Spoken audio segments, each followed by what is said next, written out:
చదువుకున్నాం. యోబు గ్రంథము 7వ అధ్యాయము 7వ వచనాన్ని చదువుకున్నాం. అక్కడ ఉన్న వచనంలో 2వ లైన్ ఈరోజు మన వాక్యము, నా కన్ను ఇకను మేలు చూడదు. ప్రభుకి మహిమ, హల్లెలూయా. ఇది యోబు గ్రంథంలో ఉన్న మాట, యోబు అంటున్న మాట. ఈ మాట, నా కన్ను ఇకను మేలు చూడదు. ఆయన అనుకుంటున్నాడు, ఇక నా కన్నులు ఇక మేలు చూడవు అని ఆయన అనుకుంటున్నాడు. అసలు ఎందుకు ఆ మాట ఆయన అంటున్నాడు అనే విషయాన్ని మనం తెలుసుకుంటే, యోబు గ్రంథము 1వ అధ్యాయము 18 నుండి 21 వచనాలలో ఏముందో మనకు తెలుసు. ఏం జరిగింది అక్కడ? సాతానుకు దేవునికి చిన్న పోటీ జరుగుతుంది. యోబు విషయంలో జరుగుతున్నప్పుడు సాతానుకు దేవునికి మధ్యలో చిన్న పోటీ జరుగుతున్నప్పుడు, ఆ పోటీ ఎవరి గురించి? యోబు గురించే జరుగుతుంది. యోబు మంచి భక్తిపరుడు, గొప్పవాడని సాతానుతో దేవుడు చెప్పినప్పుడు, సాతాను అన్నాడు, అన్నీ మంచుకుంటే ఎవడైనా మంచిగానే ఉంటాడు దేవా, నీతోటి అన్నీ మంచుకున్నాయి కాబట్టి ఆయన బాగున్నాడు, ఒకసారి అన్నీ తీసేసి చూడు, ఆయన నిన్ను తిట్టేళ్ళిపోతాడు అని చెప్తే, సరే నువ్వు ఏం చేసుకుంటావో చేసుకో, వెళ్ళు సాతానా అని దేవుడు చెప్పాడు. వెళ్ళినప్పుడు ఏం జరిగిందంటే, యోబు చాలా మంచి భక్తుడు, మనకంటే గొప్ప భక్తుడు యోబు, మనకంటే గొప్ప విశ్వాసి యోబు, మనకంటే గొప్ప ప్రార్థన పరుడు యోబు. 7 కొడుకులున్నారు యోబుకు, 3 బిడ్డలున్నారు యోబుకు. చాలా ధనవంతుడు యోబు. ప్రతిరోజు తన పిల్లల కొరకు ప్రార్థన చేసేవాడట. అయ్యో, నా పిల్లలు ఏమైనా తప్పు చేస్తారో ఏమో అని ప్రతిరోజు వారి పిల్లల కొరకు బలి అర్పించేవాడట. అంటే తన కుటుంబాన్ని, తన పిల్లల్ని అంత గొప్పగా ప్రేమించేవాడు యోబు. ఇక్కడ సాతానుకు దేవునికి చిన్న పోటీ జరుగుతుంటే, సాతానుకు దేవుడు అవకాశం ఇచ్చాడు, ఏమని చేసుకోపో యోబుని, కానీ ప్రాణాన్ని మాత్రం ముట్టొద్దు, జాగ్రత్త అని చెప్పాడు. ఎందుకంటే సాతాను గడు అనుకుంటున్నాడు, యోబుని ఏమైనా చేస్తే దేవుని తిడతాడు అని. ఉన్న పాటున దేవునికి సాతానుకు జరుగుతున్న ఆ పోటీలో సాతాను గడు వచ్చి ఏం చేశాడంటే, యోబుకున్నవన్నీ కూడా నాశనం చేయడం ప్రారంభించాడు.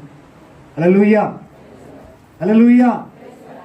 ఆ 7 కొడుకులు, ఆ 3 బిడ్డలు, వాళ్ళ పిల్లలు, వాళ్ళ భర్తలు, వాళ్ళ భార్యలు, వాళ్ళ కుటుంబం అంతా ఒక ఇంట్లో కూర్చొని విందు చేసుకుంటుంటే, సుడిగాలి 4 మూలలు వచ్చి ఆ ఇంటిని కొడితే ఆ ఇల్లు కూలిపోయి ఒకటే రోజు చనిపోయారట. హల్లెలూయా, చనిపోయారట వాళ్ళందరూ కూడా. తనకు చాలా ఒంటెలు ఉన్నాయి, పశువులు ఉన్నాయి, చాలా ఆస్తులు ఉన్నాయి, అవన్నీ కూడా అదే రోజు నాశనం అయిపోయాయట.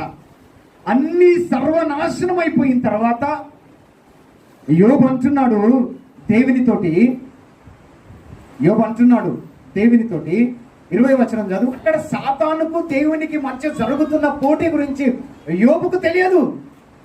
యోబు అనుకుంటున్నాడు, ఎందుకు ఇట్లా జరిగింది? ఒక మంచి ప్రార్థన పరుడు, గొప్పగా దేవుణ్ణి వెంబడించేవాడు, ప్రతిరోజు ప్రార్థన చేసేవాడు, మనకంటే గొప్ప భక్తుడు, ఉన్న పాటున అన్ని నాశనం అయిపోయాయి. పిల్లలు చనిపోయారు, ఆస్తులన్నీ పోయాయి, సర్వము నాశనం అయిపోయిన తర్వాత బట్టలు చింపుకొని కూర్చొని ఏడుస్తున్నాడు. కానీ దేవుణ్ణి ఏమంటాడు? ప్రభువా, నువ్వు ఇచ్చావు, నువ్వు తీసుకున్నావు, నీకు వందనాలు అని చెప్పాడు. చెప్పేసరికి సైతానుకు చెంప మీద కొట్టినట్టు అయినట్టుంది ఒకటేసారి. హల్లెలూయా. ఈ విషయము దేవునికి సాతాను గడికే తెలుసు, యోబుకు తెలియదు ఏం జరుగుతుందో. యోబు అనుకుంటున్నాడు, అయ్యో, ఎందుకు నా పరిస్థితులు ఈ విధంగా మార్చబడుతున్నాయి? ఏదో కొద్దిపాటిగా అప్పుడప్పుడు యేసు ప్రభుని నమ్ముకొని అప్పుడప్పుడు మందిరానికి వచ్చి చిన్న చిన్న సమస్యలు వస్తేనే, ఇక మనంతా భక్తులు లేడు, మనకి ఎందుకు పెట్టారా ఈ బాధ దేవుడు అన్నట్టు బిల్డప్ ఇస్తాం మనం. ఆ భక్తి ముందు ఈ భక్తి ఎంత? యోబు భక్తి ముందు వచ్చిరాని ప్రార్థనలు చేసి, వచ్చిరాని ఆరాధనలోకి వచ్చి చిన్న చిన్న సమస్యలు వస్తేనే ఏమో అయిపోయింది, దేవుడు ఏం చేస్తాడరా నాయన, ఇంత భక్తి చూపెడతానా నువ్వు అనుకుంటావు. మరి ఆయన భక్తి ముందు నీ భక్తి ఎంత, నా భక్తి ఎంత? అక్కడ ఏం జరుగుతుందో యోబుకు అర్థం కాలేదు. ఉన్న పాటునవన్నీ పోయాయి. హల్లెలూయా. ఒక్క భార్య మాత్రమే తనతో ఉంది, ఒక భార్య మాత్రమే తనతో ఉంది. ఇప్పుడు మళ్ళీ సాతాను గాడు చెంప మీద కొట్టినట్టు అయింది కదా, మళ్ళీ వెళ్ళాడు దేవుని దగ్గరికి. అప్పుడు దేవుడు అన్నాడు, చూసావా అయ్యో సాతానా, యోబు గొప్పడు రా, ఏమనుకుంటున్నావు? యోబుకి ఏం జరుగుతుందో యోబుకు తెలియడం లేదు, కానీ యోబుని ఏం చెయ్యాలనుకుంటున్నారో దేవునికి తెలుసు. మళ్ళీ సైతాన్ గాడు వెళ్ళి మళ్ళీ దేవునితో మాట్లాడుతుంటే అప్పుడు దేవుడు అన్నాడు, సైతాన్ అన్నాడు, అయ్యా ఆయనకు మంచి ఆరోగ్యం ఇచ్చావు, ఆరోగ్యాన్ని చెడగొట్టు, నిన్ను తిట్టి నిన్ను అవమానించి వెళ్ళిపోతాడంటే, రేయ్ సాతానా, ఆయన గొప్పవాడ్రా, ఏం చేసినా నన్ను దూషించడన్నాడు. లేదు లేదు, ఒకసారి ఆయన ఆరోగ్యాన్ని చెడగొట్టంటే, సరే యోబు నీ చేతిలో ఉన్నాడు, ప్రాణాన్ని మాత్రం ముట్టొద్దు, ఏమన్నా చేసుకోపో అంటే సైతాన్ గాడు వచ్చి ఏం చేశాడు? యోబుకి తల నుండి అరిపాదల వరకు రోగాన్ని తీసుకొచ్చాడు. మొత్తం పుండ్లైపోయాయి, దురద, బూడిదలో కూర్చొని ఒక పెంకు తీసుకొని గీక్కుంటున్నాడు, మొత్తం అంతా కూడా గీక్కుంటున్నాడు. ఈ మాటలు 2వ అధ్యాయం 7 నుండి 10 వచనాలలో ఉన్నాయి, చదవకండి, నేను చెప్తా. గీక్కుంటున్నాడు. భార్య సేవ చేయలేక యోబు దగ్గరికి వచ్చి, అయ్యా ఏందయ్యా ఈ బాధ నీకు, నువ్వు చచ్చిపో అయ్యా, నువ్వు చనిపో, ఆ దేవుణ్ణి దూషించి నువ్వు కూడా చనిపో, ఇక నువ్వేమన్నా చేసుకో, నేను ఉండను అని యోబును విడిచిపెట్టి వెళ్ళిపోయి ఒక గొప్ప దేవుని భక్తుడు, ఒక గొప్ప దేవుని భక్తుడు ఎంత దీనమైన స్థితికి దిగజారాడు చూడండి. ఒక గొప్ప దేవుని భక్తుడు, ఒక గొప్ప ప్రార్థన పరుడు, ఒక దేవునికి గొప్ప నమ్మకస్తుడు. ఆస్తులు పోయాయి, పిల్లలు పోయారు, భార్య పోయింది, శరీరంలో ఉన్న ఆరోగ్యము కూడా పోయి క్షీణించిపోతున్నాడు, కానీ ఒక్క మాట కూడా తప్పడం లేదు. అయితే ఈ విషయాలన్నీ తెలుసుకొని తన దగ్గరికి తన స్నేహితులు కొంతమంది ఉన్నారు, ఒక 3 స్నేహితులు ఉన్నారు.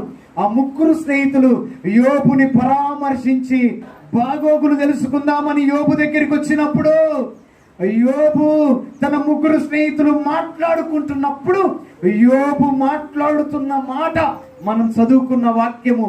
ఏం వాక్యం అది? 7వ అధ్యాయం 7వ వచనము. అప్పుడు అంటున్నాడు, తన స్నేహితులు తన దగ్గరికి వచ్చినప్పుడు యోబు అంటున్నాడు, నా స్నేహితులారా, ఇక నా కన్ను మేలు చూడదు.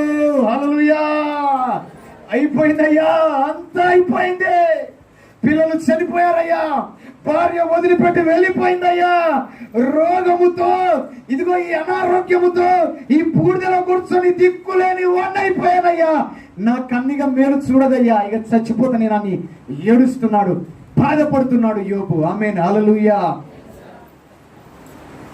ఇక్కడ ఏం జరుగుతుందో అక్కడున్న ఆ దేవునికి తెలుసు, మన తండ్రికి తెలుసు. హల్లెలూయా. నేను మేలు చూడని కానీ యోబు అనుకుంటున్నాడు, కానీ యోబు ఎలాంటి మేలు చూడబోతున్నాడు, ఎలాంటి అద్భుతాలు చూడబోతున్నాడు, ఎలాంటి గొప్ప కార్యాలు చూడబోతున్నాడు ప్రభుకి తెలుసు. హల్లెలూయా. శ్రమ పడుతున్న యోబుకి అర్థం కాలేదు, దుఃఖపడుతున్న యోబుకి అర్థం కాక తను అంటున్నాడు, ఇక నేను మేలు చూడలేను, ఎందుకంటే అన్నీ అయిపోయాయి. మనిషికి ఉండేది ఒకే జీవితం, ఈ జీవితంలో ఉన్న భార్య పోయింది, ఈ జీవితంలో ఉన్న పిల్లలు పోయారు, ఈ జీవితంలో ఉన్న ఆస్తులన్నీ పోయాయి, ఇక నేను ఎందుకయ్యా బ్రతికి, నా కన్నిగా మేలు చూడదు అని ఆయన అనుకుంటున్నాడు. ఈరోజు క్రైస్తవులుగా, దేవుని బిడ్డలుగా మనమే కొన్ని విషయాలలో మనము నిర్ణయించుకుంటున్నాం, ఇక నా పరిస్థితులు మార్చబడవు, ఇక నా పరిస్థితులు ఇక తొలగిపోవు, ఇంకా నా జీవితంలో మంచి రోజులు వస్తాయా అనే కొన్ని ప్రశ్నలు మనం వేసుకుంటున్నాం. గుర్తుపెట్టుకో, నీ జీవితంలో ఏం జరుగుతుందో పైవాడికి సమస్తము తెలుసు. నువ్వు పడుతున్న బాధ ఎందుకు వచ్చిందో దేవునికి తెలుసు, నువ్వు పడుతున్న దుఃఖం ఎందుకు వచ్చిందో దేవునికి తెలుసు, నువ్వు ఉన్న ఈ రోగము, నువ్వు ఉన్న ఈ వ్యాధి, ఈ నొప్పి ఎందుకు వచ్చిందో ప్రభుకి తెలుసు. హల్లెలూయా. నువ్వు నిర్ణయం చెయ్యకు, ఇక నాకు మంచి రోజులు రావు అని, ఇక నా ఈ పరిస్థితులు మార్చబడవు అని, ఇక నా బ్రతుకు మార్చబడదు అని. మార్చగలిగిన దేవుడు అక్కడ ఉన్నాడు. ఈయన మాత్రం ఒక భక్తుడిగా దుఃఖపడుతూ, వేదన పడుతూ, బాధపడుతూ, ఏడుస్తూ మేలు చూడలేనయ్యా అని కృంగిపోయి ఉన్నాడు, కానీ దేవుని ఒక్క మాట పలకలేదు. నా కన్ను ఇక మేలు చూడదని ఎవరంటున్నారు? యోబు అంటున్నాడు. అనుకోవచ్చు, ప్రభువా నా కుటుంబంలో పనుల వారి జీవితాలలో మార్పునిగా నేను బ్రతికున్నంత వరకు చూడలేనేమో ప్రభు నువ్వు అనుకుంటూ ఉండొచ్చు. ప్రభు, నా పరిస్థితులు, నా కుటుంబ పరిస్థితులు, నా జీవితంలో ఈ పరిస్థితులకి ఎప్పుడు మారు, ఇంతే అని నువ్వు అనుకుంటూ ఉండొచ్చు. అలా నువ్వు డిసైడ్ కాకు. నువ్వు ప్రభు బిడ్డవు, ఆయన నమ్ముతున్నావు, ఆయన వెంబడిస్తున్నావు, నువ్వు ఏడుస్తున్నావు. నీ జీవితంలో ఇవి ఎందుకు అనుమతించాడో ప్రభుకి తెలుసు. కానీ గుర్తుపెట్టుకో, నువ్వు ఊహించని మేలులను ప్రభు నీ కొరకు దాచి ఉంచాడు. దేవునికి మహిమ కలుగును గాక. ఇప్పుడున్న ఈ దుఃఖాన్ని చూస్తున్నాడు యోబు, ఇప్పుడున్న ఈ శరీరంలో ఉన్న అనారోగ్యాన్ని చూస్తున్నాడు యోబు, ఇప్పుడున్న ఈ అవమానాన్ని చూస్తున్నాడు, ఇప్పుడున్న బూడిదనే చూస్తున్నాడు, ఇప్పుడున్న వేదనే చూస్తున్నాడు. కానీ రేపేం జరగబోతుందో యోబుకు తెలియదు, అది మన తండ్రికి తెలుసు. ఇంకా బలవంతునిగా చేయడానికి, నిన్ను ఇంకా బలంగా నిలబెట్టడానికి, నిన్ను ఇంకా బలపరచడానికి, నిన్ను అనేక మంది ముందు ధైర్యంగా నిలబెట్టి మాట్లాడడానికి, నీ జీవితం ద్వారా ఇదిగో అనేక మందికి సాక్ష్యంగా దేవుడు నిన్ను ఉంచడానికి ఈ శ్రమలను, ఈ సమస్యలను, ఈ బాధలను అనుమతిస్తున్నాడేమో. హల్లెలూయా. ఆ రోజు ఆయన అంత దుఃఖపడకపోతే, ఆ రోజు ఆయన అంత వేదన పడకపోతే, ఆ రోజు ఆయన అంత కుమిలిపోకపోతే, ఆయన జీవితము ద్వారా కొన్ని కోటాను కోట్ల మంది ఈ రోజు మార్చబడకపోయేవారు. హల్లెలూయా. అంత నలగొట్టాడు కనుకనే ఈ రోజు ఆ మాటలు నాతో మాట్లాడుతున్నాయి. కొన్ని కోట్ల మందితో యోబు జీవితం మాట్లాడింది, వారి జీవితాలను మార్చింది. ఎందుకో తెలుసా? అంత నలగొట్టాడు దేవుడు అక్కడ. హల్లెలూయా. ఈరోజు నీ జీవితంలో కూడా అదే. నువ్వు అనుకోవచ్చు, ఇక నా కన్ను మేలు చూడదేమో అనుకుంటున్నావు, నేను నా జీవితంలో ఇక మేలు చూడనేమో అనుకుంటున్నావు, నా బ్రతుకులో ఇక పెద్దగా మార్పేమి కనపడదేమో నువ్వు అనుకుంటున్నావు అని నువ్వు అనుకుంటున్నావు. కానీ ఈ పరీక్షలు పెట్టే ప్రభు ఏమనుకుంటున్నాడో ఎప్పుడైనా ఆలోచించావా? ఆయన ఆలోచన వేరున్నది. అక్కడ చదువుదాం. యోబు గ్రంథము 42వ అధ్యాయము 12 నుండి 16 వచనాలు. ఆ బూడిదలో కూర్చొని ఏడుస్తున్న ఏడుపులో అక్కడ రాబోయే ఆశీర్వాదాన్ని దేవుడు దాచిపెట్టాడు. ఆయన అనుకున్నాడు, మేలు చూడదిగా నా కన్ను అయిపోయిందని యోబు అనుకున్నాడు. ఎన్ని గొప్ప ఆశీర్వాదాలు దాచిపెట్టాడు దేవుడు ఆ శ్రమల వెనక. చూడండి ఎన్ని గొప్ప ఆశీర్వాదాలు. మళ్ళీ తను వివాహం చేసుకుని మళ్ళీ 7 కొడుకుల్ని కన్నాడట, 3 బిడ్డల్ని కన్నాడట. మళ్ళీ వేలకు వేల ఆస్తులను, జంతువులను, పశువులను ప్రభు యోబుకిచ్చాడట. మళ్ళీ తన 4 తరాల వరకు పిల్లని చూశాడట. ఆయన ఆ అనారోగ్యం వచ్చి ఆ శ్రమల్లో నుండి బయటకు వచ్చినప్పటి నుండి 140 సంవత్సరాలు ఇంకా ఎక్కువ బతికి పిల్లల్ని చూసి సంతోషంగా మరణించాడట. ప్రభుకి మహిమ. హల్లెలూయా. కారణం ఏంటిది? ఈయన అనుకున్నాడు, మేలు చూస్తుందా నా కన్ను అనుకున్నాడు. ఎన్ని మేలు చూశాడు అనుకోవచ్చు. ప్రభు అప్పటికంటే ఈ మేళ్ళే ఎక్కువైపోయాయని. నువ్వు నమ్ముతున్న దేవుడు, గుర్తుపెట్టుకో, నువ్వు ఏదైతే ఇక జరగదు అనుకుంటున్నావో అదే జరిగించే దేవుడు ఈ దేవుడు. ఈరోజు నువ్వు పడుతున్న బాధ, దుఃఖము, వేదన ప్రభుకి తెలుసు. దీని వెనక ఒక 2 పాల ఆశీర్వాదం ఉన్నది. అది ఈ రోజే నీ జీవితంలోనికి వచ్చును గాక. ఈరోజు ఎందుకు ఈ పరిస్థితులను మన జీవితంలో అనుమతిస్తున్నాడో తెలుసా? ఈరోజు ఈ పరిస్థితులు, ఈ రోగము, ఈ వ్యాధి, ఈ దుఃఖము, ఈ బాధ, ఈ శ్రమ, ఈ కన్నీళ్లు నిన్ను బలవంతుడిగా మార్చి నిలబెట్టి 2 పాల ఆశీర్వాదాన్ని పొందుకోవడానికే ప్రభు ఈ పరిస్థితులను నీ జీవితంలో ఏర్పాటు చేసి పంపిస్తున్నాడు. నువ్వు ఈ పరిస్థితులలో ఏం చేయాలి? యోబులాగా, ఓ దేవా, ఈ పరిస్థితుల వెనుక ఏదో ఉన్నదయ్య ఆశీర్వాదము, దాని కొరకు నేను ఎదురు చూస్తున్నాను, ఈ పరిస్థితులను తట్టుకొని నిలబడే కృపను నాకు దయచేయని నువ్వు అడగాలి. నీ కన్ను, ఆయన అంటున్నాడు, నా కన్ను మేలు చూడదనుకుంటున్నాడు ఆయన. కానీ ప్రభు కొన్ని 100,000 మేలులను యోబు జీవితంలో చూపించాడు. ఈరోజు నీ జీవితంలో, నా జీవితంలో, మన జీవితాలలో గొప్ప మేలులను ప్రభు చూపించును గాక. హల్లెలూయా. ఈ పరిస్థితులు మార్చబడతాయా అని అనుకోకు. ఖచ్చితంగా యేసు నామమున అవి మార్చబడతాయి. ఆమేన్. హల్లెలూయా. వీళ్ళు మార్చబడతారా? నా భర్త మార్చబడతాడా? నా కుటుంబం మార్చబడుతుందా? నా కుటుంబంలో ఉన్న వాళ్ళు మార్చబడ్డం నేను చూడగలనా అని నువ్వు అనుకోవచ్చు. ఖచ్చితంగా నువ్వు నమ్ముతున్నావా? చూస్తున్నాను. ఈ పరిస్థితుల కంటే మంచి పరిస్థితులు చూసే కృపను ఖచ్చితంగా ఇస్తాడు. ఇచ్చును గాక. యోబు మేలు చూడని అనుకున్నాడు, చూసేలా దేవుడు చేశాడు. ఈరోజు నువ్వున్న పరిస్థితులలో ఏదైతే చూడవు, ఏదైతే జరగదు, ఏదైతే చేయడు, ఇక జరగలేదు అని అనుకుంటున్నావో వాటినన్నింటినీ దేవుడు జరిగించబోతున్నాడు యేసు నామమున. ఆమేన్. నువ్వున్న పరిస్థితులన్నీ కూడా దేవుని ఉద్దేశముతోనే, దేవుని ఆలోచనతోటే వచ్చాయి. అందుకనే నువ్వు నేను ఈరోజు మందిరంలో కూర్చున్నాం అనేది గుర్తు పెట్టుకోవాలి. దేవునికి మహిమ. హల్లెలూయా. చదువుకుందాం విలాప వాక్యములు 17వ అధ్యాయం 22వ వచనం. ఇర్మియా అంటున్నాడు, ఇర్మియాను కూడా ఇజ్రాయేలీలకు వ్యతిరేకంగా ప్రవచించినందుకు తీసుకెళ్లి ఒక చెరసాలలో పెట్టారు. ఆయనకు ఆ చేదైనటువంటి నీళ్లు తాగిపించారు, ఆయనను హింసించారు, ఆయనను బాధ పెట్టారు. ఆయనని ఎందుకు బాధ పెట్టారు, ఎందుకు హింసించారంటే ఆయన ప్రవచించినందుకు, ఇజ్రాయేలీలకు వ్యతిరేకంగా సత్యాన్ని ప్రవచించినందుకు ఇజ్రాయేలీల రాజు ఇర్మియాను తీసుకెళ్లి చెరసాలలో పెట్టాడు చాలా రోజులు. అప్పుడు ఇర్మియా అంటున్నాడు, నా శరీరము కృంగిపోయింది, ఇక నాకు యెహోవా యందు ఏ ఆశ లేదు, ఇక నా బలము బలహీనమైపోయింది, నేను సావు బ్రతుకుల మధ్యలోనికి వెళ్ళిపోతున్నాను, ఇక నాకు ఆశలు లేవు అని ఆయన అనుకున్నాడు.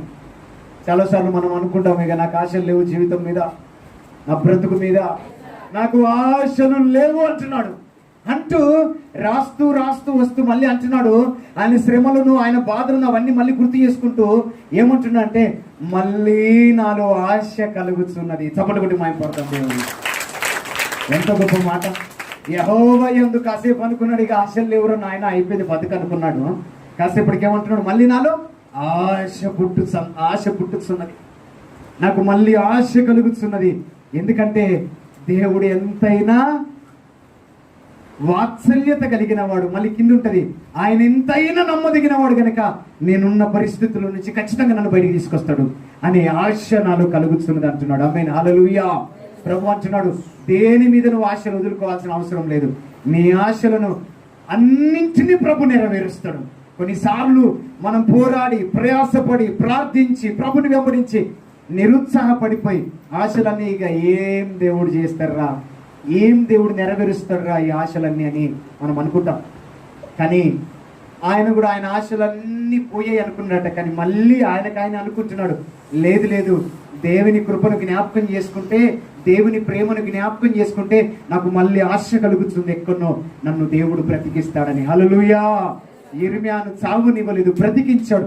తానున్న పడిన పరిస్థితి నుంచి నిజంగానే నాకు ఆశ కలుగుతున్నది, దేవుడు నన్ను బ్రతికిస్తాడు అనుకున్నట్టుగానే దేవుడు ఇర్మియాను బ్రతికించి బయటికి తీసుకొచ్చి నిలబెట్టాడు. ప్రభుకి మహిమ కలుగును గాక. గుర్తుపెట్టుకో, నీకు ఒక ఆశ ఉన్నది. ప్రభు నీ పాదల్లో ప్రభు అనే ఒక ఆశ ఉన్నది.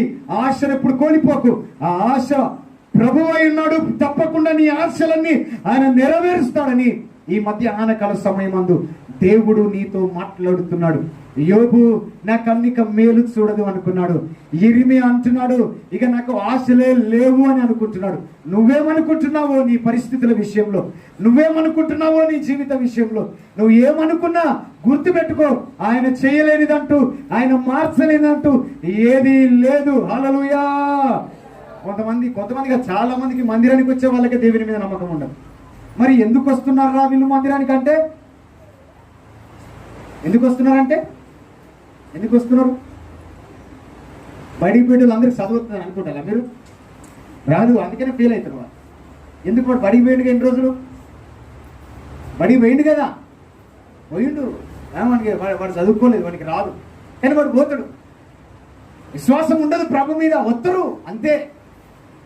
మందిరానికి వస్తాం విశ్వాసం లేకున్నా, ప్రభు పైన మనకి ఏ ఆశ లేకుండా వచ్చేస్తాం. గోధుమనం జల్లినప్పుడు వాళ్ళ గురువులు కూడా పెరగాలి కదా, కామన్ అది. ఒరేసినప్పుడు అందులో కలుపు మొక్కలు కూడా రావాలి కదా, రాకపోతే అది ఒరెట్లయితుంది. కలుపు మొక్కలు ఉంటాయి, వాళ్ళకి విశ్వాసం ఉండదు, ఇళ్ళనే ఉంటాయి. అవి గురువులు ఉంటాయి, ఇళ్ళనే ఉంటారు, విశ్వాసం ఉండదు. మరి ఎందుకని ఉన్నది అంతే, ఇక మనం ఏం చేయలేం. హల్లెలూయా. ఈ విశ్వాసం లేని ఒకరోజు ఏరి పాడేస్తాడు ప్రభు. హల్లెలూయా. ఈరోజు నీకు ఆశ ఉన్నదా? నీ జీవితంలో ఏ పరిస్థితులు మార్చబడతలేవో, ఏ పరిస్థితుల నిమిత్తమైతే నువ్వు ఏడుస్తున్నావో, ఏ పరిస్థితుల నిమిత్తమైతే నువ్వు దుఃఖపడుతున్నావు, నలిగిపోతున్నావో, ఆ పరిస్థితులలో నువ్వు మేలు చూడగలవని నీకు నమ్మకం ఉన్నదా? నజరేయుడైన యేసు నామమున చేతులెత్తిన వారి జీవితంలో అద్భుతం జరుగును గాక. మేలు చూస్తారా? మీ కన్ను మేలు చూడగలుగుతుందా? మీ కుటుంబాలలో చూస్తుందా? గట్టిగా చెప్పండి. చూస్తుందన్న వాళ్ళని దేవుడు దీవిస్తాడు. మేలు చూస్తుందా? తప్పకుండా ఈ పరిస్థితుల కంటే మంచి పరిస్థితులు ప్రభు ఇవ్వబోతున్నాడు. ఆశలు నువ్వు దేని విషయంలో వదులుకున్నావో వదులుకోవాల్సిన అవసరం లేదు. అంటే ప్రభు దగ్గర ఉండి వదులుకోవద్దు ఆశల్ని. ప్రభుని విడిచిపెట్టి నా ఆశలు నెరవేర్చుకోవడానికి నేను తిరుగుతా అంటే ఏ ఆశ నెరవేర్చబడదు. చాలా మంది అట్లనే ఉంటారు. ప్రభుని విడిచిపెట్టి తిరిగితే కాదు, ఆశలు నెరవేర్చబడవు. ప్రభు దగ్గర ఉండి మన ఆశలు, మంచి ఆశలు ఏవైతున్నాయో అవి ప్రభు నెరవేరుస్తాడు. అబ్రహామయ్యకు శారాకు ఒక ఆశ ఏంటిది? డబ్బునాడు గుడితే వాళ్ళని చూసుకొని చచ్చిపోదామని.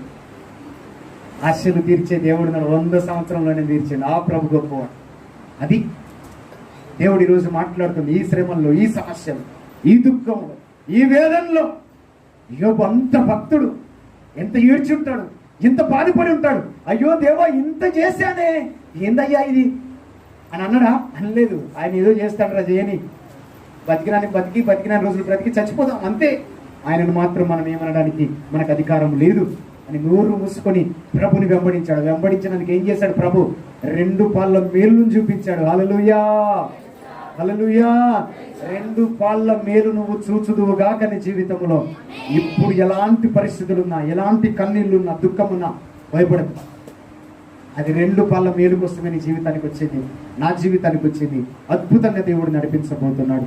కాబట్టి ఈరోజు ప్రతి పరిస్థితి, ఈరోజు నేను ఇక్కడ కూర్చుండబెట్టిన ప్రతి పరిస్థితిని మార్చడానికి దేవుడు నేను ఇక్కడ కూర్చోబెట్టాడు. నీ కన్ను ఖచ్చితంగా మేలును చూడబోతుంది. ఆశలు లేవని అనుకున్నావు నీ జీవితం మీద, దేవుడు మళ్ళీ ఆశలను పుట్టిస్తున్నాడు. ఈరోజు నేనున్నాను, భయపడకంటున్నాడు. దేవుడి మాటలు దీవించును గాక. ఆమేన్.